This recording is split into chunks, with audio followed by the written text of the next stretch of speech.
And we're live from Tableau Conference in New Orleans. Thanks for joining us virtually. I'm Jen Day, I'm part of the marketing team at Tableau, and I'm joined with two guests that are going to be talking today about transparency between sales and marketing, how to get joint alignment, how to make sure that we're using the same sources of truth, single data sets, same common language. So I've got Kelsey Robb, who's with Windstream. She heads up the analytics for the marketing department there. And then I have Lynn Gerardo, who's my colleague, who runs our global demand generation efforts at Tableau. You can follow along with us by using the hashtag TC18. So participate in the conversation and we'll be sure to follow up on your comments. Let's just jump in. Lynn, I'll start us with something simple. Maybe not as simple as one might think, but how would you define sales and marketing alignment? That's actually sounds easier than what it can be.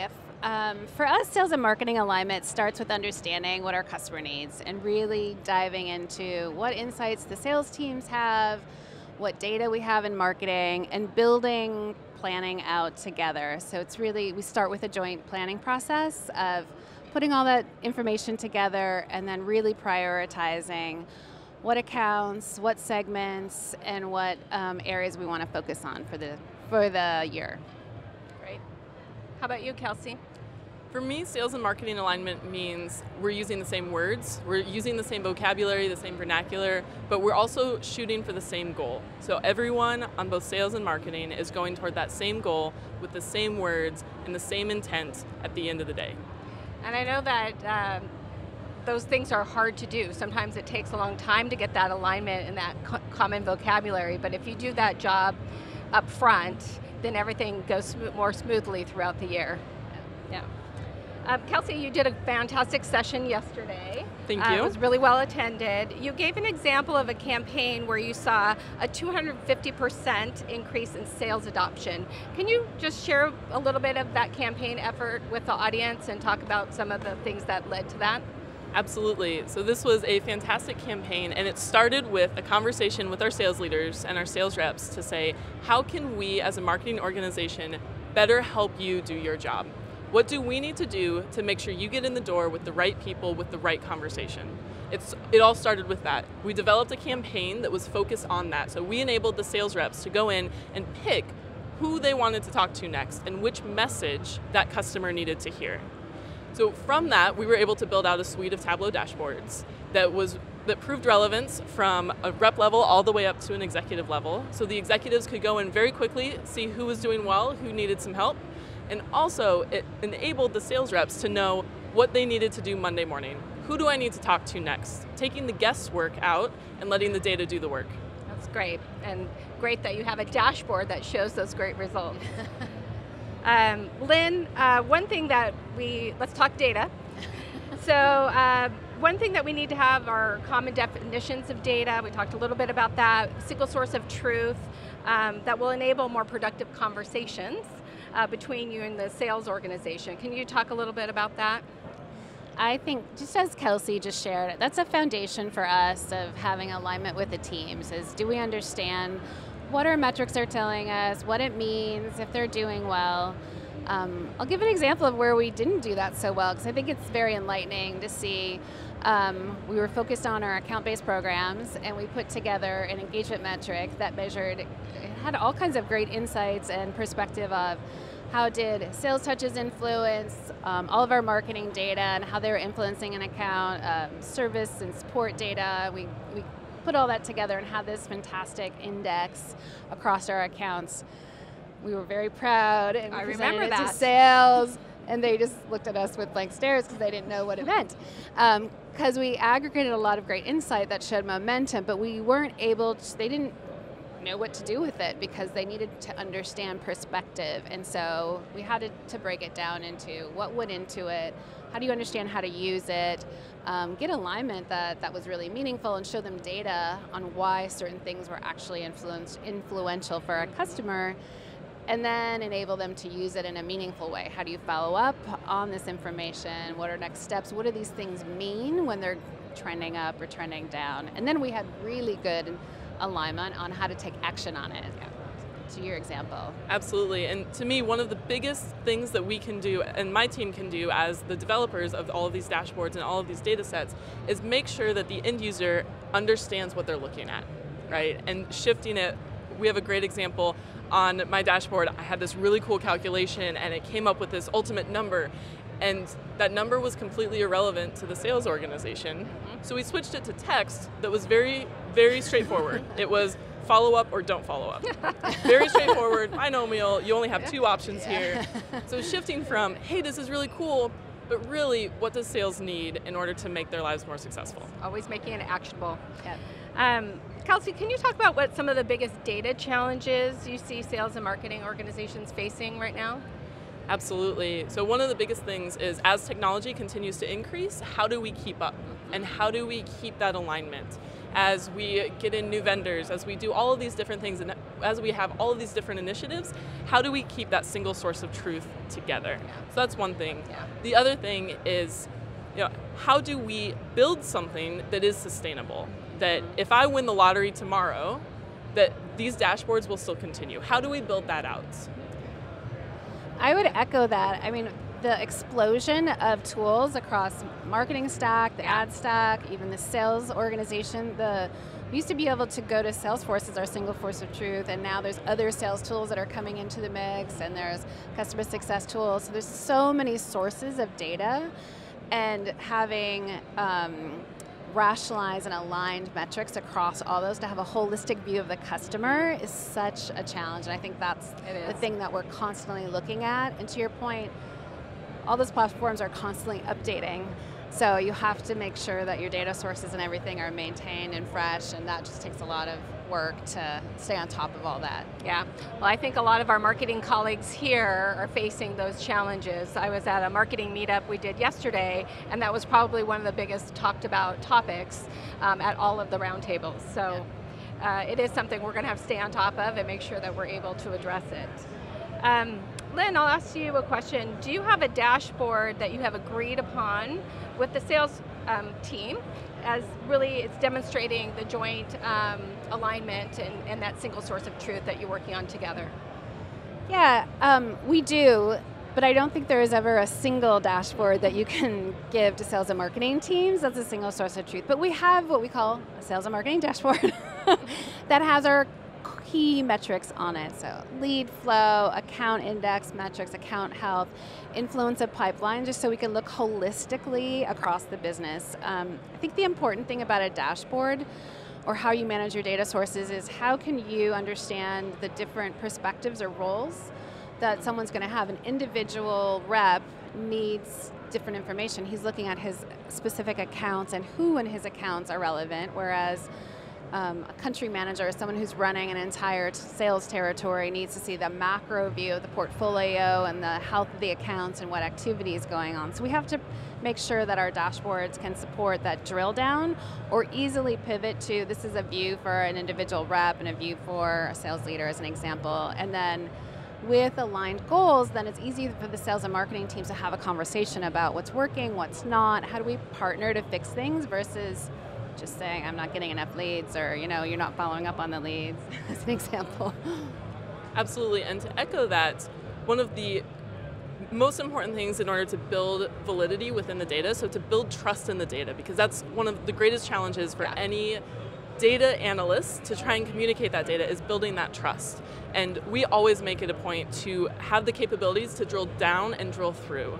So not only does it provide relevance from a rep level up to an executive level, but we're also able to prove out that data, and so people can really start to dig in and start to build that trust in the data. Yeah, I agree, because if they don't trust the data, then it doesn't matter what the dashboard's telling them. It's really important. Here's a question for either of you. How have either of you been able to proactively prioritize your go-to-market strategy with your sales department because of shared understanding that came from the data? So have you done some research, found something there, and then aligned on the go-to-market efforts based on that? Go ahead. I'll go ahead. So one of my favorite features in Tableau is maps. Not only because they're cool to look at, but the end users love maps. Yeah. Right? I always say if we can start a dashboard with a map, everyone is happy, right?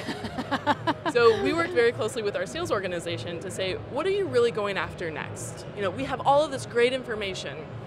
What do you need to prioritize? And how can we better weight some of these different targets? So we were able to work with them to build a go-to-market dashboard by region, by state, by market, essentially. So we can really start to look at it and start to understand how we fit in at a market level, but also at a higher level for the entire United States. Great. Yeah, on our side, we have used it to get to specific audience focuses. With a product like Tableau, there's so many use cases that it can be applied to, and so where do you start and how do you get alignment on where to focus? Every seller has a different question coming from their customers, and we're very customer focused, so that's important. But at the same time, you have limited resources in any organization, so you have to figure out how to prioritize. So we use the data to look at where do we see early momentum in accounts, where do we see faster adoption, and then how do we use that to prioritize where we start with our customers to build momentum and use cases as we grow. So that's an example of where we've used data to get alignment of where to focus and start with teams and then help them build in an aligned direction. That's great. How has aligning on some of these things really changed the relationship between the sales department and marketing? On our side, we're very lucky at Tableau. I have great sales partnerships, but I think it creates a partnership. It becomes a dialogue. You're having a discussion about what we're seeing in the data, what they're hearing from customers, what the data is telling us and what it's not. Frankly, not everything's going to show up in a piece of data that we can measure, because especially when they're in talking face-to-face with customers. And so it's really bringing those together and having shared perspective and then building plans together. And I think that's what the dashboards and shared KPIs and goals creates for our team anyway. Exactly what you said, the dialogue. To me, the dialogue is the most important part, and that starts with providing a single source of truth, so we're all talking about the same information. Yeah. So meetings don't devolve into different topics and different issues, but we can start the meeting by saying, here's where we are, here's where we need to go, how do we get there? Because sales needs marketing and marketing needs sales. I think that's really important. So here's kind of a take on that same question, like where does intuition and gut feel fit into your data culture or your approach? We're like, oh, that's a tough one. I can start and then you can pick up from it. I think there's always a place for intuition and gut feel. To be honest, I think the sales teams probably bring more of that to the table than the marketers, because of what I just said, because they're in front of the customer. They hear the nuance of the questions. They have the experience of the face-to-face dialogues. We, of course, experience that in events like Tableau Conference, but they have it more on a day-to-day basis. And so I think that's where it's important, is to listen to what they're hearing. And then in marketing, just looking at data, there's always trends you see over time. And when something doesn't look right, or changes, then that's where intuition has to play a role in coming in and saying, this isn't a normal trend. And it may be a change, it might be a legitimate change, but it allows you to dig in deeper and understand how to understand what's going on. Absolutely, the intuition drives the question. The intuition drives that next level question. We can make bar charts all day long, but the intuition is what tells me something feels different. Let's dig into that. That's great. I think our previous founder and CEO, Christian Chabot, said it well.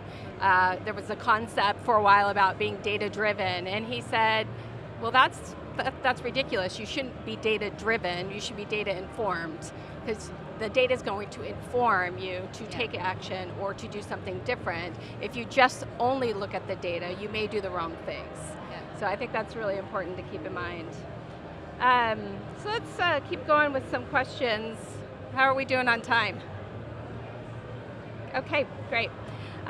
So let's talk about joint investments and how to prioritize where to make that investment and where there may be trade-offs where you pull back. So Lynn, can you speak to how we do that at Tableau in partnership with sales when they might be asking for us to make a large investment in either a market or an audience or in a campaign, and we have those conversations about what are the right things to do? Yeah, We start with what's the opportunity look like, and what's the customer need, and what we can impact, and then start digging into where is I tend to use things like where is the market at a maturity curve. So if it's a new vertical that we think has a lot of opportunity, are we just getting started?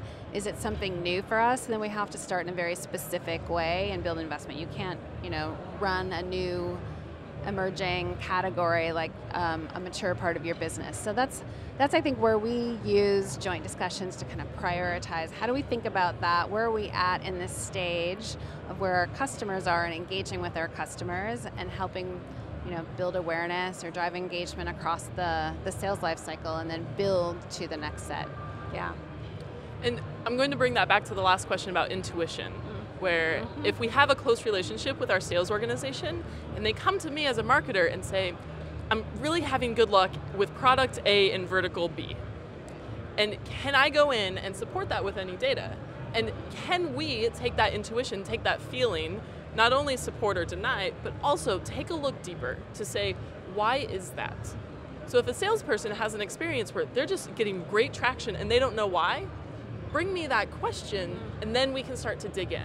So taking that intuition, marrying it with the data, and then also providing that ability to drill down and drill through. I think that's great, because then it opens it up for a conversation versus you want this and we're not going to do that. So exactly, and it's all about the dialogue, and it's about willing to be humble enough to say that, okay, maybe we do need to do things differently, but how can we do things differently in a way that benefits both organizations? Lynn, I'll ask you this question because I know we spend a lot of time on this at Tableau. A lot of questions that came up in the roundtable conversations yesterday as well was about goal setting, and how do you do that? What's the approach? What are the right KPIs? And maybe you can speak to how we establish some of those and how you get aligned with your sales team on those KPIs. We start with the sales strategy and an aligned framework. So we look very closely at basic stuff. How many net new customers are we trying to acquire? What is the goal? What is the quota across our customer segments? And then we use historical data to break down how do we understand how our marketing investments and sales activities influenced that. So if we have a large enterprise accounts, that's a different set of activities that we need to do and a different set of goals than a smaller, medium customer base. And so we set different goals based on what type of a customer it is and how big the opportunity we're trying to go after. So we do a fairly robust forecast model off of the quota. So we just start with a quota, we look at our historical marketing and sales funnel. If we need to support $10 million in quota, how many leads did that take? How much account influence did that take, depending on the segment? And then we just do the math. And then we do the work on the back end to apply that to a marketing mix model. So if we need to drive this many enterprise engagements in an account, then what types of activities were most productive in delivering that performance for the business? So were they events? Were they digital media programs? And what is the mix that we think? And then we just optimize to that over the year. So we get very data-driven in our goal setting, all the way down to an individual account territory. And we go through a similar process. It all starts with that sales quota. Yep. What do we need to hit, and how can we influence that? So we go through, we look at previous funnels, and then we take it that next step to say, okay, so that was last year. We're obviously going to do better this year. How are we going to do better? And what are the different levers that we can pull to be more agile within that? So if we need a couple big sales to go through, what kind of campaign needs to go through for us to hit that quota? If we need some quick wins, if we just need some quick small wins, what are other ways that we can help enable sales to get those wins? So working in partnership with them to understand the bigger picture, and also having that data-driven mindset to be more agile with that deployment. Great. And I know all of that takes a lot of time and effort, but then you have your dashboard that you're tracking to those agreed upon metrics, so it's really important. The other thing that it helps is If you expected a certain set of KPIs to deliver a quota and you're not trending to that, then you can adjust based on these were our expectations. Are we performing against that or not? And then make better decisions throughout the year. Because we all know we can't, we all wish we had a crystal ball. Everything. But we're not quite there yet. And so it's really actively looking at expectations versus reality and understanding what's performing differently and making smart adjustments throughout the year. Yeah. Well, how about this? If you had an opportunity to coach or give some advice to people that are maybe challenged with bringing sales and marketing together, what are some tips you would give them? What are some places where they could start? I always say start with a cup of coffee. I have learned time and time again that those relationships and building up those relationships, sometimes all it takes is buying someone a cup of coffee to say, I want to hear about your day. I want to hear what does your day-to-day look like? And I'm not looking for a grand report. I'm not looking for a PowerPoint presentation. I want to know when you walk in Monday morning, what does your Monday morning look like? And how can I make that better? It all starts with a cup of coffee. That's great. I was going to say relationships, so there you go. So you're going to buy me coffee later? later? Yeah, I'm going to buy you. Yes, or drink, whatever your preference is. I think the only thing I would add to that is establishing the relationship and then building trust on an ongoing basis through transparent conversations, ongoing, I have very regular conversations with all the sales leaders, and being willing, as something you said earlier, to be wrong or to admit that things aren't going the way we planned and fix them and be proactive in solutions, because we're all just trying to support our customers and solve the same thing. And so just making it feel like it's a team effort and not divisive. Absolutely, and I heard a great speaker this morning talking about intellectual curiosity, but also intellectual humility. To be able to go in and have those conversations to say, I don't know all the answers, and I don't know the best way to do this, but together we can get there, and we can at least get closer to that end goal. Yeah, and I agree. I think it's having those ongoing conversations, the relationship building, and everyone understanding we all have the same end goal. We're all in it to try to help the company succeed. And so I think it's really breaking down. And I think both of you said it, when you set your goals and KPIs, it starts with the revenue target. That's where we're starting from. So I think it's always making sure that we can have those ongoing conversations, not just at the planning cycle time or when we're just getting started on something, but we're having the regular check-ins, making sure everyone's feeling heard, making sure everyone is understanding. We have new people joining the company at different times, and we need to bring them along sometimes because they weren't part of those initial planning conversations, and they don't understand it because they didn't have that experience going into it. So it's always, and I think sometimes we forget because we build something and then we're driving it forward, but then someone new joined and we didn't quite bring them up to speed. And that's so important, just the relationships and the ongoing communication. Yeah. Absolutely, and one of the best pieces of advice I can give anyone, especially as a developer, is to sit down with a user and watch them use the dashboard without saying anything, without giving any instruction. Yeah. To have that humility to go in and say, can you figure out how to work this? And then you can truly understand what they're seeing and where they click and where they think a filter should be and it's not, where they think a button should be and it's not. And sometimes as developers, we get so ingrained with this is the best dashboard ever, but how can we work with those users to say, you weren't involved with the day-to-day build, but let me see how you use this and how I can make it easier to use. Yeah, I agree. Well, their perspective is different, right? And how they apply it is different. So without having them have that ability to go through it themselves from their perspective and give that feedback, then many times we build things and then they stop using them. Yeah, That's true. Very true. Well, we're almost up on time. Kelsey, I was going to ask you if you had any great questions from your session yesterday that maybe we didn't answer or get into today. One of the best questions we had, and it sparked a lot of great conversation, was what does it take for adoption? Does adoption come from the top down or does it come from the bottom up? And this is something that my perspective on this changes day by day, because there are times when absolutely it needs to be from an executive down, where an executive comes in and says, this is important to us. And then there are times when this project that I presented on yesterday, it really worked out well because we got some of those reps engaged from the very beginning, and it was a grassroots build. And those reps were in there every day, and suddenly they were talking about it with their sales directors. And then their sales directors, it piqued their interest, and they said, well, I'd like to know more about that. And suddenly they're starting to use it, and then it just continues to grow that way. Starts to go viral. Exactly. Yes. Success breeds momentum, I will say that. So that's, the bottoms up really works when you can prove out success scenarios. I do think it always helps to have executive champions or leadership or even internal champions to support it. So if you can complement that with someone who's leading and influencing the org and some bottoms up momentum, then that's obviously the most winning formula that I've seen work. Yeah, yeah.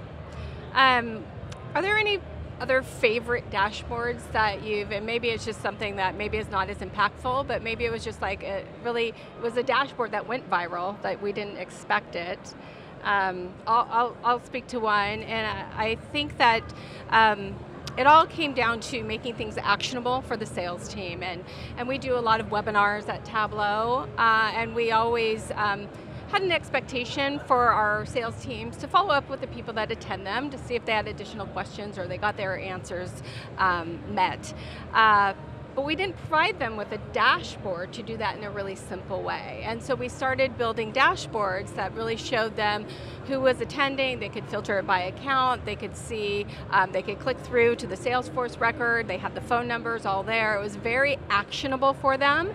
And then we started to see them engage more and more and do those follow-up activities, simply because we put the information together in a way that was really meaningful, and they could see things in a way that they never saw it before, because if they were just following up on their leads in Salesforce, they weren't able to see an account roll-up of how many people from a single account, from a single department, came to this one webinar. So I think that was just one that and then we started just doing that on every webinar. Why would you stop doing that if you saw that kind of thing work? So I don't know if you have any that maybe have kind of taken off in a way that you didn't expect. We have one that just happened over the past month or so. Someone on my team built this amazing dashboard. It's a heat map, essentially, to better understand where those connections are coming from over the country, right? So what's going on and where can we focus our attention next? We presented it in one meeting, and it was more of a workshop meeting, and within one day I had emails coming in from all of these different people wanting access.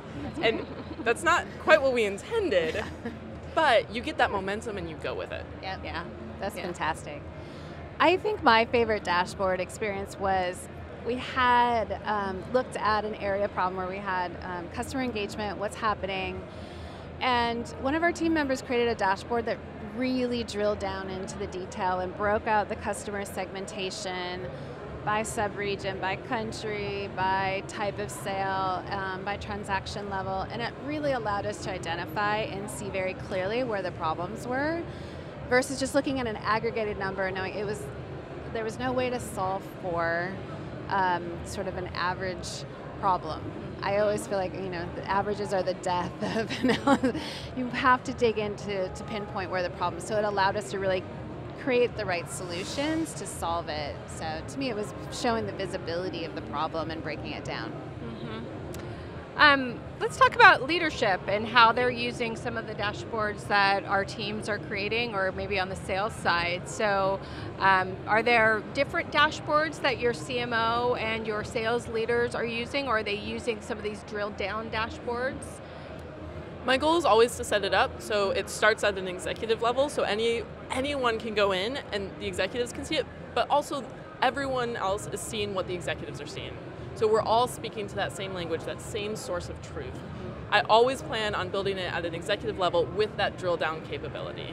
And that way, everyone is seeing the same thing. The formatting is the same across all of the different dashboards, all the different views within that dashboard. So we can really start to build that engagement and build that trust, going back to building trust in the data from top down all the way from down up, right? How do we bring all of that together? It starts with that high level view, drill down through it. Yeah, we do a very similar thing. So I think across both sales and marketing, we have dashboards that show all the metrics, the key metrics that we're trying to track. So everyone has an aligned view. It's an easy, simple way to understand the pulse of the business. And they go through every area from sales, quota, customer success, support, even hiring, health of the teams. And so I think that's an important lens to look at all of the factors that influence how you're driving the business and supporting the customers. And then marketing at the same time can see that view and then understand how to align our KPIs. And we look at things at a macro view across the entire world and then drill down by individual countries and markets. Great. Well, thank you all for tuning in today. It has been a really great conversation, lots of transparency shared. We do have some really great things coming up on TC Live. We've got a session with Verizon coming up soon, and then we have our Iron Viz contest coming up the end of the day, which is a fan favorite every year. So don't miss out on those opportunities. There have been a lot of marketing sessions. Kelsey's session was recorded. You'll be able to see those on the watch page on tableau.com, so look out for those. And we've had a really great, fantastic showing of marketers at the conference this year. So for all of you that weren't able to come, I encourage you to come to a future Tableau conference. Our marketing audience is continuing to grow, and we hope to see you attend sometime, but keep tuning in to TC Live and check out some other sessions we have coming up.